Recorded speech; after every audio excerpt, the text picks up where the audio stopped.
Hello friends, मैं दिवेश कुमार आपके अपने यूट्यूब चैनल सुपर डी के क्लासेस में आपका स्वागत करता हूं।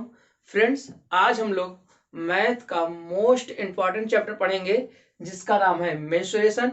आज हम लोग एसएससी जीडी और यूपीपी इन दोनों एग्जामों को देखते हुए उनके लेवल तक के जो क्वेश्चन पूछे जाते हैं उन सारे क्वेश्चन को सीखने की कोशिश करेंगे। ठीक, आपको क्वेश्चन में 2D और 3D दोनों मिल जाएंगे, यानी क्षेत्रमिति भी मिलेगा और वॉल्यूम वाले भी क्वेश्चन अर्थात आयतन वाले भी क्वेश्चन दिखाई देंगे। हम आपको साथ साथ क्वेश्चन और फार्मूले दोनों बताते चलेंगे। ठीक, इतना टाइम नहीं है कि हम आपको पूरा फार्मूला लिखाएं फिर उसको क्वेश्चन सॉल्विंग कराएं। जैसे जैसे क्वेश्चन आता जाएगा उस क्वेश्चन से संबंधित जो फार्मूले होंगे हम फार्मूले लिखेंगे, आप उन फार्मूलों को नोट डाउन कर लीजिएगा।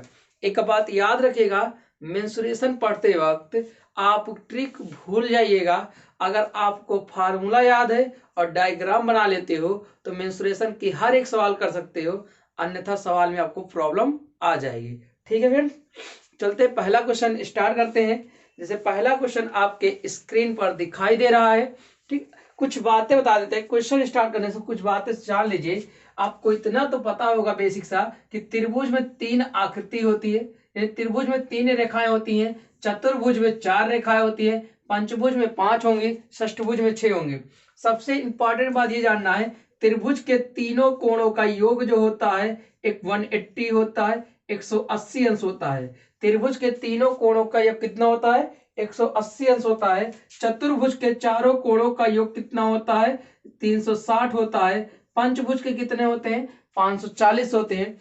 इसके लिए हम ट्रिक एक बता देते हैं, इस बात को याद रखिएगा, आगे काम आएगा। इस तरफ लिखते भुजा, इधर लिखते कुल कोणों का योग, कुल कोणों का योग। ठीक है, अगर 3 भुजा है तो 180 अंश, अगर 4 भुजा है तो 360 अंश। ठीक है, कुल 4 भुजाओं का। ठीक है, अगर कोई आकृति 5 भुजा का है तो 540 है। अब आप कैसे पढ़ना है? पहाड़ा पढ़ लीजिए। 18 दूना 36, 18 तेज 54, 18 चौक 72, 18 पंचे 90, 18 छक्का 108। ऐसे 18 पहाड़े पढ़ते जाइए और 3 1 4 1 5 इधर आ जाएगा 6, फिर आ जाएगा 7, फिर आ जाएगा 8। बात समझ में आ गई होगी।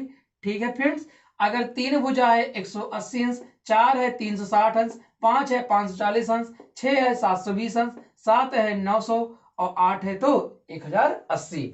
ये तो जो कुल कोण लिखे गए हैं, कैसे कुल कोणों का योग है? आंतरिक कुल कोण है, आंतरिक, यानी किसी भी बहुभुज के आंतरिक कुल योग हम लिख दिए। अगर पूछे 3 भुजाओं वाले बहुभुज के आंतरिक कुल कोणों का योग कितना है? 180 अंश।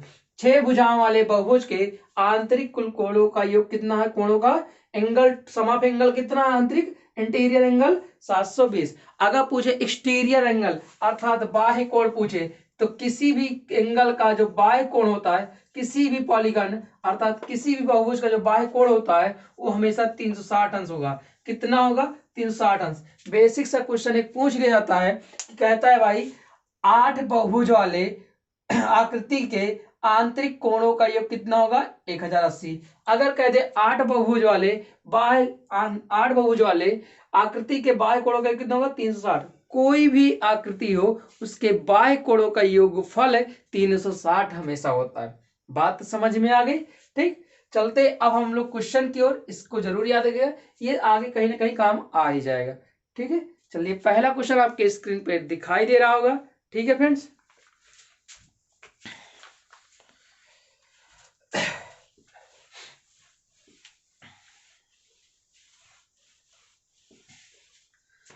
देखिए पहला क्वेश्चन आपको दिखाई दे रहा है। क्वेश्चन कह रहा है पहला क्वेश्चन आपको दिखाई दे रहा है स्क्रीन पर। क्वेश्चन कहता है एक त्रिभुज की 3 भुजाओं का अनुपात 1:2 अनुपात 1। चलिए फ्रेंड्स स्टार्ट करते हैं। पहला क्वेश्चन आपके स्क्रीन पे दिखाई दे रहा है। क्वेश्चन कहता है एक त्रिभुज की तीनों भुजाओं का अनुपात 1:2 अनुपात 1/3 अनुपात 1/4 है। यदि त्रिभुज का परिमाप 52 सेंटीमीटर हो तो सबसे छोटी भुजा की लंबाई क्या होगी?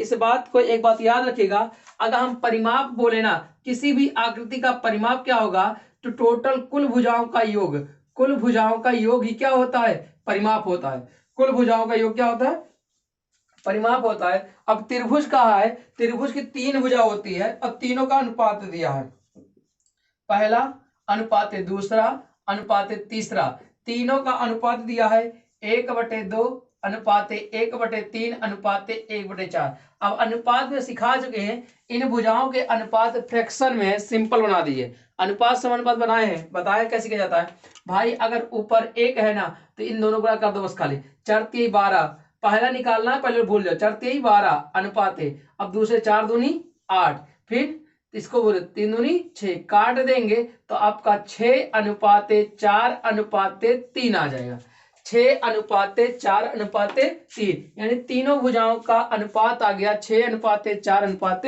3। अब कह रहा परिमाप, अभी हमको बताए परिमाप कहा है तो कुल भुजाओं का योग के बराबर होता है। तो भाई यहाँ 3 भुजा है तो तीनों का योग कितना है, 4 3 7 6 13, और 13 यूनिट का मान दे रखा है कितना, 52 सेंटीमीटर। आपसे पूछा क्या है, सबसे छोटी भुजा, तो सबसे छोटी भुजा कितनी है, 3 है, तो सबसे छोटी भुजा हमारी कितनी है, 3 है, तो 3 सेंटीमीटर, तो 3 यूनिट का मान निकाल सकते हैं 52/13, और गुणे 3 करेंगे, 3 चौक 52, 13 चौको 52, 13 चौको 52 और 3 चौक 12, तो कितने सेंटीमीटर हो जाएगा, 12 सेंटीमीटर हो जाएगा।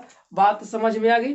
तो परिमाप मतलब ही होता है सभी भुजाओं का योग। कोई भी परिमाप पूछे, त्रिभुज में पूछेगा तीनों भुजाओं का, पंचभुज पूछेगा तो 5 भुजाओं का, चतुर्भुज पूछे 4 भुजाओं का, यानी परिमाप मतलब सम ऑफ साइड, टोटल साइड का योग करिए वो परिमाप आपके बराबर होगा।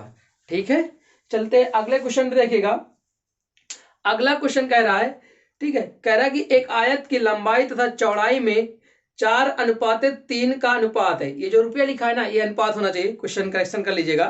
4 अनुपात 3 का अनुपात है। यदि आयत का क्षेत्रफल 300 मीटर स्क्वायर हो तो आयत का परिमाप क्या होगा। अब आयत का परिमाप क्या होगा, अब मेरी बात ध्यान सुनिएगा। अब आपको यहाँ लिखा देते, आयत की बात आ गई तो अब हम आयत के फार्मूले यहाँ लिखा देंगे। जैसे कह दे कि आयत का क्षेत्रफल, आयत का क्षेत्रफल जो होता है वो लेंथ इंटू ब्रेथ अर्थात एल गुणे बी होता है, लंबाई गुणे चौड़ाई। अगर कह दे आयत का परिमाप बता दीजिए तो आयत का परिमाप होता है 2l + b, अर्थात सारी लंबाई को जोड़ दो, यानी l + b होता है, यानी लंबाई को 2 बार जोड़ना है, चौड़ाई को 2 बार, तो परिमाप आ जाएगा। जहां ये फार्मूला रखो ये याद है। अगर कह दे कि आयत का विकर्ण बताइए तो आयत का जो विकर्ण होता है ना, √l² + b² होता है। ये 3 फार्मूले आप आयत के जरूर याद रखिएगा, इनसे क्वेश्चन आयत के बनते हैं। तो अब यहाँ क्वेश्चन देखते हैं, कह रहा है आयत की लंबाई और चौड़ाई का अनुपात दे रखा है, अर्थात लंबाई l अनुपात b चौड़ाई 4:3 का मान दिया। जो रुपया है ना वो अनुपात होना चाहिए, सही कर लीजिएगा। ठीक, अब कह रहा है इसका क्षेत्रफल है, आगे इसका एरिया दे रखा है, क्या दे रखा है, एरिया 300 सेंटीमीटर स्क्वायर है। क्या है, 300 सेंटीमीटर, 300 मीटर स्क्वायर है, 300 मीटर स्क्वायर है। मेंसुरेशन में सबसे खास बात होती है उसकी यूनिट बनाए रखना। यहाँ 300 मीटर स्क्वायर है और यहाँ एल और बी का अनुपात दे रखा है, तो हम लंबाई को मान लेते हैं 4x और चौड़ाई को मान लेते हैं 3x। ठीक है, अब एरिया क्या कहता है भाई, आयत का एरिया कहता है लंबाई गुणे चौड़ाई, अर्थात इस एरिया का क्या होगा 4 × 3x हो जाएगा। ठीक है, देखो लंबाई 4x मान लिए, चौड़ाई 3x मान लिए, एरिया का है तो एरिया क्या होता है लंबाई गुणे चौड़ाई, तो लंबाई हमारा 4x और गुणे चौड़ाई 3x इक्वल टू कितने के बराबर, 300 के बराबर। अब बताओ इसे 4 3 12 और 12 से काटेंगे तो 12 1 कम 12 आ जाएगा, 12 दूना 24 हो जाएगा, 6 30 12 5 60। ये बताओ x² बराबर कितना आ गया, 25। x बराबर कितना आ गया, 5 मीटर आ गया, क्योंकि यहाँ मीटर स्क्वायर था तो यहाँ मीटर अकेले बचेगा। ठीक है, वर्गमूल निकालने पर तो x बराबर कितना आ गया, 5 मीटर। आपसे पूछा क्या है, परिमाप, क्या पूछा है, परिमाप। तो बताओ आयत का परिमाप क्या होता है भाई, 2 बार लंबाई जोड़ना है, 2 बार चौड़ाई जोड़ना है। तो लंबाई हम निकाल सकते हैं ना, या तो इसमें रख दीजिए 2l, l का मान कैसे निकालेंगे, l आपका 4x है, x का मान 5 है, तो 5 चौक 20 हो जाएगा, कितना हो जाएगा 20, और प्लस चौड़ाई कैसे निकालेंगे भाई, x का मान 5 है तो 3 5 15 हो जाएगा। तो बताओ 20 और 15 35 और 35 दूना 70 मीटर हो जाएगी। चौड़ाई हमारी क्या हो जाएगी? 70 मीटर हो जाएगी। सॉरी, परिमाप क्या हो जाएगा? 70 मीटर हो जाएगा। बात समझ में आई? अनुपात दे रखा था तो अनुपात में लंबाई 4x मान लिए, चौड़ाई 3x मान लीजिए। एरिया दिया था तो एरिया में होता लंबाई गुणे चौड़ाई करके हमने x का फाइंड आउट कर लिया। तो लंबाई हमारा क्या जाएगा? 5 चौक 20 हो जाएगी और चौड़ाई पंते ही 15 हो जाएगा। परिमाप कहता है 2 गुणे l प्लस बी। l मतलब 20 और b मतलब 15, जोड़कर दुगुना करेंगे तो हमेशा परिमाप आ जाएगा। आयत का परिमाप क्या होता है? लंबाई और चौड़ाई को जोड़कर दुगुना करिए, आपका परिमाप निकल आएगा। बात समझ में आ गई होगी। हमने एक सवाल से आपको एरिया निकालना बता दिए और परिमाप निकालना बता दिए, ठीक है। अगर इसका विकर्ण पूछता तो L square plus B square का क्या कर देते? वर्गमूल ले लेते, तो आयत का विकर्ण भी निकल आता। इतनी बात समझ में? एक सवाल के जरिए आप सब कुछ निकालना सीख जाओ। तो ये आयत के फार्मूले हमने लिखा दिए, तो क्वेश्चन में जैसे जिस आकृति की बात करेगा उसके हम फार्मूले आपको लिखा देंगे, ठीक है। चलिए फ्रेंड्स, अब अगले क्वेश्चन में देखते हैं।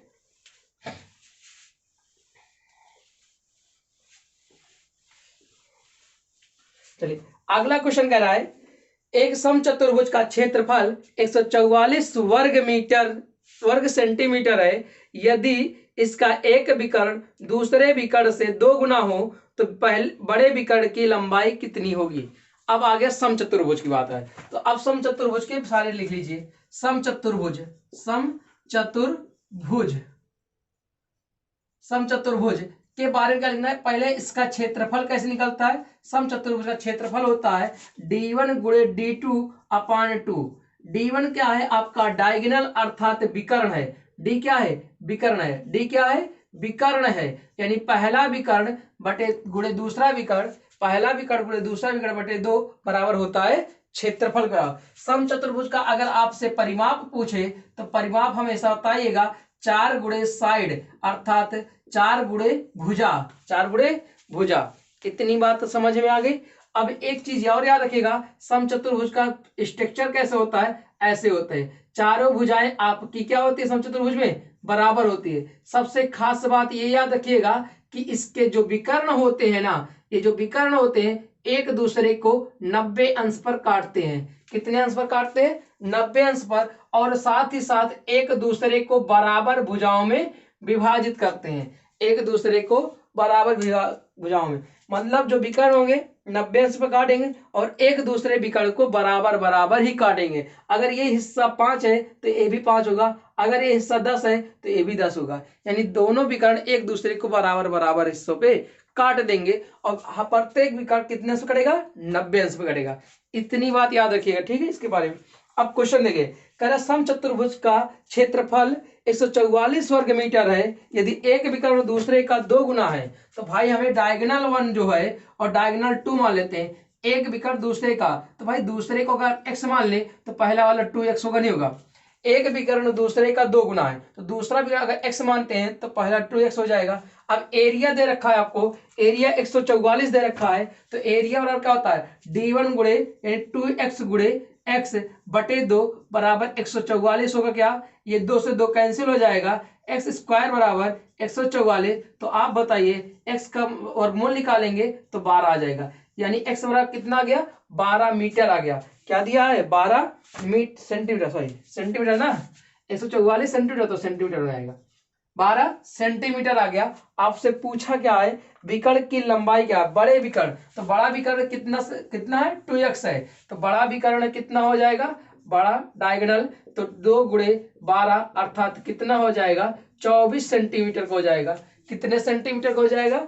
24 सेंटीमीटर का। बात समझ में आ रही नहीं आ रही?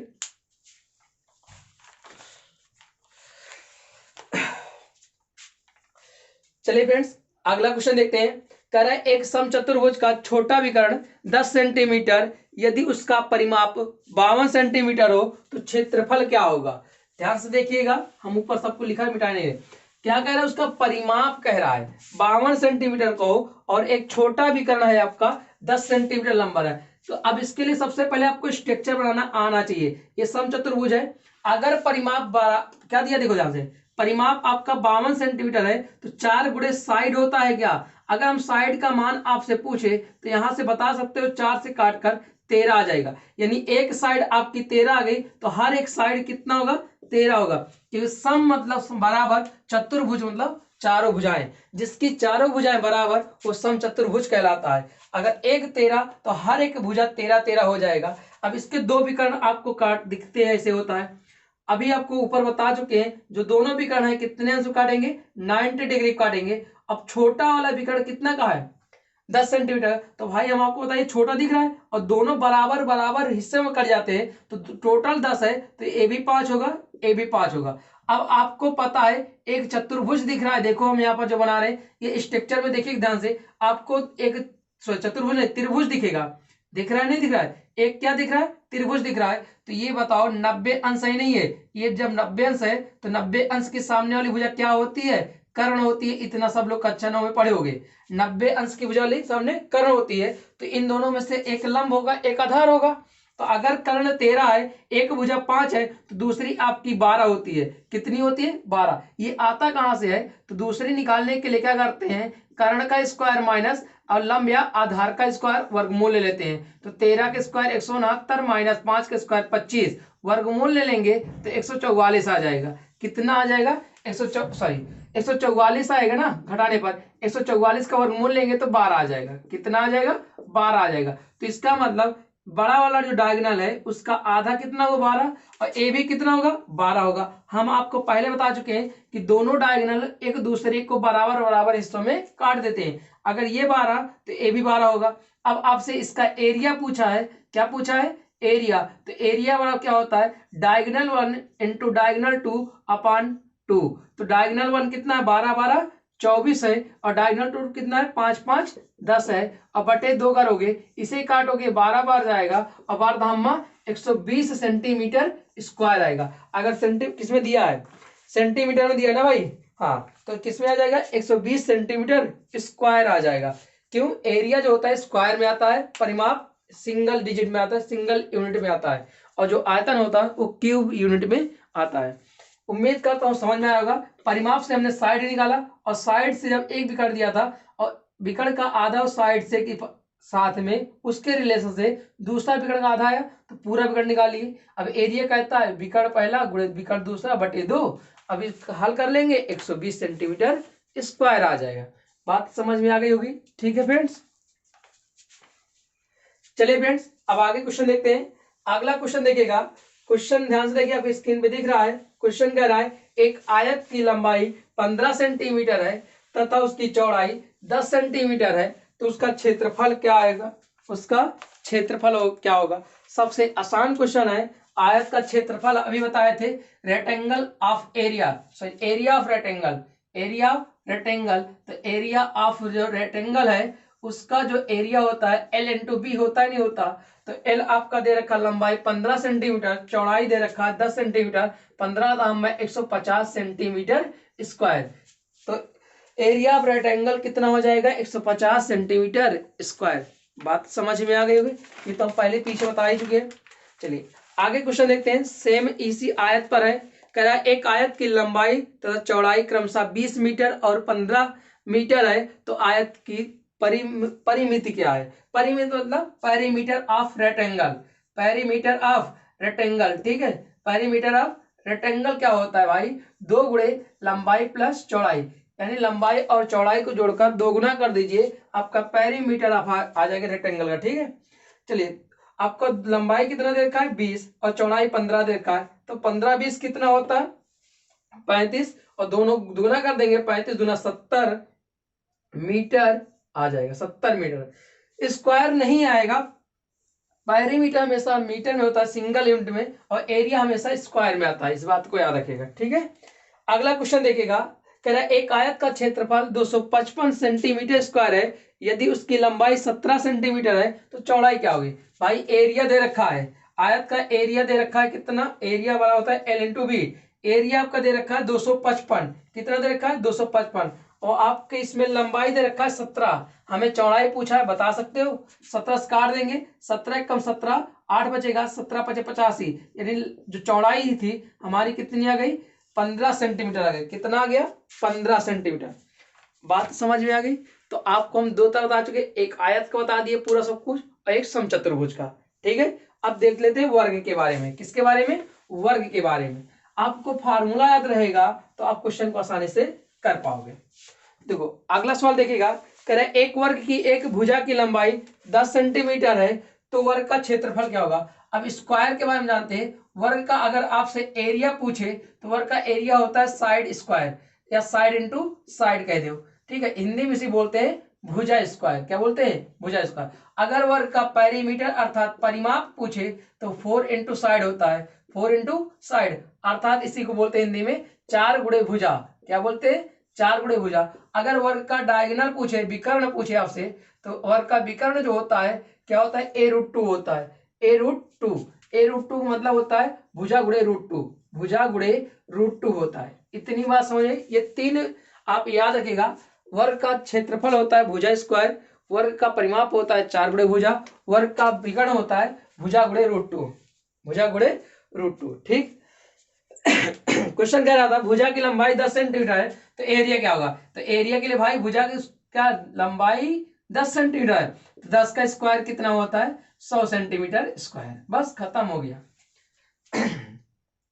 अगला क्वेश्चन सुनिएगा, कह रहा है यदि एक वर्गाकार आंगन का क्षेत्रफल 196 वर्ग मीटर है तो वर्ग का परिमाप क्या होगा। अगला क्वेश्चन है, कह रहा है क्षेत्रफल दे रखा है, ध्यान सुनिएगा। क्षेत्रफल होता है साइड का स्क्वायर, होता नहीं होता। 196 दे रखा है तो आप बताओ साइड कितनी आएगी। तो भाई साइड निकालेंगे तो 196 किसका वर्ग है? 14 सेंटीमीटर का। किसका आएगा? 14 सेंटीमीटर का, है कि नहीं है? 196 किसका है? 14। आपसे पूछा है, सॉरी सेंटीमीटर मीटर है, 14 मीटर आ जाएगा। आपसे पूछा वर्ग का परिमाप, तो इसका जब हम परिमाप निकालेंगे तो भाई हमें साइड पता चल गई। तो परिमाप होता है 4 गुणे साइड, और साइड का मान हमें 4 है तो 4 गुणे 14, 14 चौको 56 मीटर का आ जाएगा। परिमाप कितना आ जाएगा? 56 मीटर का आ जाएगा। बात समझ में आ गई होगी।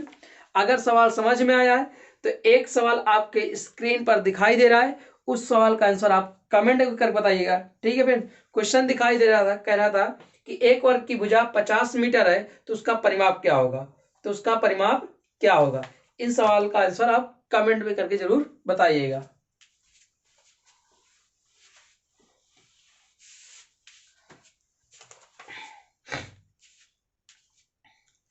चलिए अगला क्वेश्चन देखिए, कह रहा है 25 समान वर्गों की एक भुजा 14 सेंटीमीटर है तो कुल क्षेत्रफल क्या होगा। अब देखो 25 वर्ग है, कितने वर्ग हैं? 25 वर्ग हैं, और प्रत्येक वर्ग में जो भुजा है, प्रत्येक वर्ग की जो भुजा है वो कितनी सेंटीमीटर है? 4 सेंटीमीटर है। कितना है? 14 कितने सेंटीमीटर? प्रत्येक वर्ग की भुजा कितनी सेंटीमीटर? 14 सेंटीमीटर। तो अब पूछा है कुल सभी वर्गों का क्षेत्रफल, कुल वो क्षेत्रफल क्या होगा। भाई वर्ग का एरिया आप तो पता ही होगा, साइड इंटू साइड या साइड का स्क्वायर। तो 14 गुणे 14 कितना आ जाएगा? 196 सेंटीमीटर स्क्वायर। ये एक भुजा का एरिया आया। कितने भुजा का? एक। और कितने वर्ग हैं? 25। तो 25 का एरिया कितना हो जाएगा?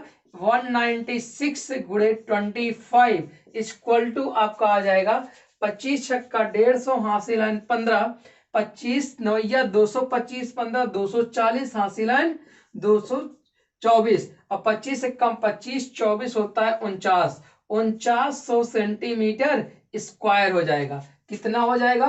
4900 सेंटीमीटर स्क्वायर हो जाएगा। बात समझ में आ गई? ठीक है फ्रेंड्स।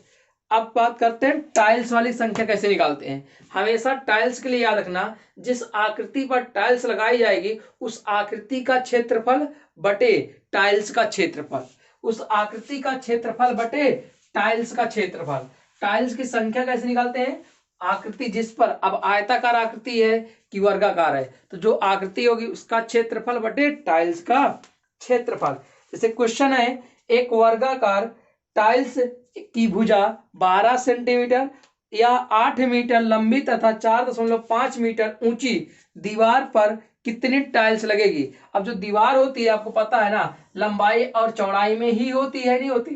दीवार जो होती है लंबाई और चौड़ाई में होती है, अर्थात इसका जो क्षेत्रफल होगा, ये दीवार का क्षेत्रफल कैसे निकालेंगे भाई?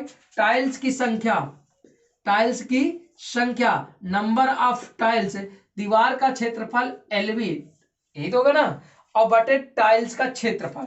टाइल्स कैसा वर्गाकार है, यानी साइड इनटू साइड या साइड स्क्वायर बोलेंगे। तो इसका देखो देखो आपका जो दीवार दिया है 8 मीटर लंबी है और 4.5 मीटर ऊंची अर्थात चौड़ाई है, ठीक। बटे बटे आपका टाइल्स दिया है कितना 12, तो 12 गुणे 12। अब गुणा कर देखो ध्यान से। एक बात और याद रखिएगा, जो टाइल्स है ये 12 सेंटीमीटर है। टाइल्स की जो भुजा दी है, टाइल्स की जो भुजा है वो कितने है, 12 सेंटीमीटर में है। और ये जो लंबाई और चौड़ाई है किसमें है, मीटर में है।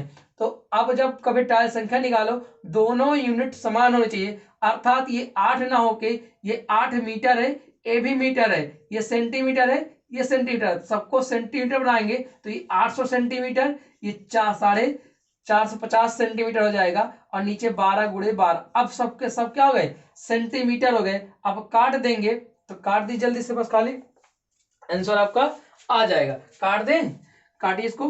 तो 3 चौक 12, 3 चौक 12 अब 15 तिया 45 होता है, ठीक। अब इधर 3 चौक 12, 3 पचे 15 50 आए। ये देखो 4 चौक 16 पंचे 80 50 है। अब 50 गुणे 50 होता है 2500। कितने टाइल्स चाहिए, 2500 टाइल्स चाहिए। कितने टाइल्स, 2500 टाइल्स की आवश्यकता होगी। हमेशा याद रखना टाइल्स निकालते वक्त दोनों की यूनिट समान होनी चाहिए, ठीक है फ्रेंड्स। चलते एक क्वेश्चन और देखते हैं। क्वेश्चन कह रहा है एक वर्गाकार टाइल्स की एक भुजा 10 सेंटीमीटर है, ऐसी कितनी टाइल्स उस दीवार की तरफ लगेगी जिसकी लंबाई 2.5 मीटर और ऊंचाई 2 मीटर है। सेम कॉन्सेप्ट लगाना है। लंबाई दे रखा है तो टाइल्स की संख्या बराबर दीवार का क्षेत्रफल, टाइल्स की संख्या बराबर क्या होता है, दीवार का क्षेत्रफल अर्थात L गुणे बी और साइड का स्क्वायर। तो भाई लंबाई दे रखा है 2.5 मीटर और ऊंचाई दे रखा है 2 मीटर और इसका दे रखा है 10 सेंटीमीटर गुणे 10 सेंटीमीटर। यूनिट बराबर होना चाहिए तो 250 सेंटीमीटर, ये 200 सेंटीमीटर। अब नीचे 10 गुणे 10, डबल जीरो कैंसिल हो जाएगा, 25 गुना 50 अर्थात 500 टाइल्स की हमें क्या हो जाएगी, आवश्यकता पड़ जाएगी। तो टाइल्स की संख्या कैसे निकालते हैं, आकृति का क्षेत्रफल बटे टाइल्स का क्षेत्रफल। बात समझ में आ रही नहीं आ रही फ्रेंड्स, ठीक है। चलिए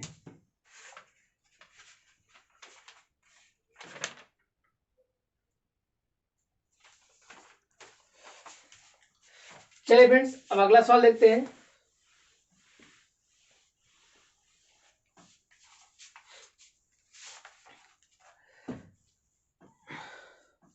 अगला सवाल कह रहा है एक वर्ग और एक आयत का परिमित मतलब परिमाप समान है, यानी एक वर्ग और आयत का परिमाप क्या है, समान है। वर्ग की प्रत्येक भुजा 30 मीटर है, यदि उस आयत की लंबाई चौड़ाई की 2 गुनी है, आयत की लंबाई चौड़ाई की 2 गुनी है तो आयत का क्षेत्रफल क्या होगा। देखो क्वेश्चन बहुत आसान है, बस लैंग्वेज पकड़ जाओ। कह रहा है वर्ग का जो परिमाप है, वर्ग का परिमाप जो है, वर्ग का जो परिमाप है वो आयत के परिमाप के बराबर है, आयत के परिमाप के बराबर है। यानी ये जो 4a होता है, नहीं होता इसका 4 गुणे भुजा होती, नहीं होता भाई, 4 गुणे भुजा होती इसका परिमाप, इसका परिमाप क्या होता है 2 गुणे l प्लस b होता है। यही तो होता है, दोनों परिमाप क्या है, बराबर है। अब कह रहा है कि वर्ग की प्रत्येक भुजा 30 सेंटीमीटर, तो वर्ग मतलब इसकी भुजा 30 सेंटीमीटर, इधर 2 गुणे l प्लस b। ये कंडीशन समझ में आ गई। आगे एक लाइन कहा है लंबाई, आयत की जो लंबाई है वो चौड़ाई की 2 गुनी है। अगर चौड़ाई x है तो लंबाई 2x है, तो यहां रख देंगे 4 गुणे 30 बराबर 2, लंबाई 2x चौड़ाई x। यहां काटेंगे 2 दूना 4, ठीक है, 2 3 से 60 आ जाएगा, ये 3x काट देंगे, x बराबर आपका आ जाएगा 20। कितना आया, 20 आ गया। x बराबर 20 आया तो आयत का क्षेत्रफल पूछा है आपसे, क्या पूछा है, आयत का क्षेत्रफल। क्षेत्रफल कैसे निकालते हैं भाई, l गुणे b। आपका l कितना है 2x और b कितना है x, अर्थात 2x स्क्वायर। तो 2 गुणे x का मतलब 20, 20 का स्क्वायर कितना होता है 400, 4 गुना 800 सेंटीमीटर स्क्वायर। क्या दिया है, मीटर में है, सब मीटर है तो मीटर में आएगा, ठीक है, मीटर स्क्वायर किसमें आएगा, मीटर स्क्वायर। पहले हमने इस पर एक एक पॉइंट रखते गए, x का मान आ गया तो l भी रख दिए। l हमारा 2x, b हमारा x है, तो 2x इंटू एक्स कितना 2x स्क्वायर, x स्क्वायर का मान मतलब x का मान 20, तो स्क्वायर का 400, तो 400 दे दो 800 मीटर स्क्वायर इस आयत का क्षेत्रफल है। तो मेंसुरेशन बहुत आसान है, बस लैंग्वेज अकेला आप पकड़ जाइए, आंसर वो आसान है। चलिए अगला क्वेश्चन देखते हैं। कह रहा है एक आयत की लंबाई और चौड़ाई का अनुपात 5:4 है। यदि परिमाप 90 मीटर है, परिमाप 90 मीटर है, तो उसका क्षेत्रफल क्या होगा। सेम कंडीशन देखो, आयत का लंबाई और चौड़ाई का अनुपात दे रखा है 5:4 है, और परिमाप दे रखा है कितना 90। अभी हम आपको बताएं कि आयत का परिमाप मानने के लिए इसको 5x मान लो, इसको 4x, इन दोनों को योग का 2 गुना ही क्या होता है परिमाप होता है आयत का, और परिमाप हमें दे रखा है 90 मीटर। काट देंगे ये 45 आ जाएगा, और ये 5 4 9 x बराबर 45, तो x बराबर कितना आ गया 5 आ गया, x बराबर 5 आ गया। आपसे एरिया पूछा है, तो एरिया के लिए क्या कहता है भाई, ये 5x गुणे 4x, 4x गुणे 5x अर्थात 4 पंचे 20x स्क्वायर होगा। तो बताओ x स्क्वायर, x का मान 5, तो x स्क्वायर का मान 25, तो 20 गुणे 25 अर्थात 25 दूना 50, एक जीरो और लग जाएगा, तो आपका आंसर आ जाएगा 500 मीटर स्क्वायर। क्या आ जाएगा 500 मीटर स्क्वायर आ जाएगा। बात समझ में आगे नहीं आगे फ्रेंड्स, ठीक है फ्रेंड्स। तो फ्रेंड्स आज के लिए बस इतना ही। उम्मीद करता हूं आज जितने भी वर्ग आयत पे सवाल लगवाए होंगे समचतुर्भुज पर आपको समझ में आए होंगे। आगे अभी और सारे सवाल लगवाने हैं, वो नेक्स्ट वीडियो में करवा देंगे। देखो जैसे इस तरह के सवाल जैसे जैसे सवाल लगाते जाएंगे, हर एक के फार्मूले बताते जाएंगे, कि इतना टाइम नहीं है कि सबका फार्मूला लिखवाए फिर क्वेश्चन प्रैक्टिस कराएं, तो क्वेश्चन के साथ साथ फार्मूले हम प्रैक्टिस करवा देंगे। ठीक है फ्रेंड्स, उम्मीद करता हूँ वीडियो समझ में आएगा। मिलते हैं नेक्स्ट वीडियो में एक नए टाइप के साथ, तब तक के लिए थैंक यू, धन्यवाद, बाय बाय, टेक केयर।